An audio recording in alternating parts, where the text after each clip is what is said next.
पाठीमागचा फोटो पाहता असं लक्षात येते की तुम्ही त्यांचे घाटगेंचे कट्टर कार्यकर्ते तर आहात, पण तरीही त्यांच्या विरोधात आज निवडणूक तुम्ही लढवताय. काय कारण आहे? मॅडम, एक तर मी राजे विक्रमसिंह घाटगे यांचा मी सच्चा कार्यकर्ता, त्यांचा मी भक्त आहे, मी त्यांना दैवत मानतो.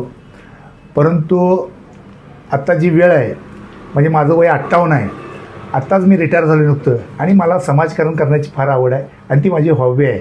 आणि मग सेवानिवृत्त माणसांनं ही हॉबी जोपासणं किंवा छंद जोपासणं जर गुन्हा असेल तर ते मी गुन्हा सारखा करीन. मला समाजसेवेची आवड आहे, म्हणून मी या नगरपालिकेच्या निवडणुकीला उभा राहील. त्यांच्या विरोधातच का? विरोधातच नाही आहे. तसं बघायला गेलं तर गेल्या 40 वर्षामध्ये ज्येष्ठतेनं बघायला गेलं तर माझाच नंबर होता, परंतु मी नोकरी असल्यामुळे मी तो करत नव्हतो आणि रितसर मी गटाकडे तिकिटाची मागणी केलेली होती. मंत्री मुश्रीफ आणि घाटगे दोघं आता एकत्र आलेत, युती झाली आहे या निवडणुकीच्या अनुषंगाने. ही युती खरंच विकास कामासाठी आणि जनतेच्या कल्याणासाठी आहे की काही त्याच्या मागे राजकीय खेळी असू शकते? तुम्हाला काय वाटतं?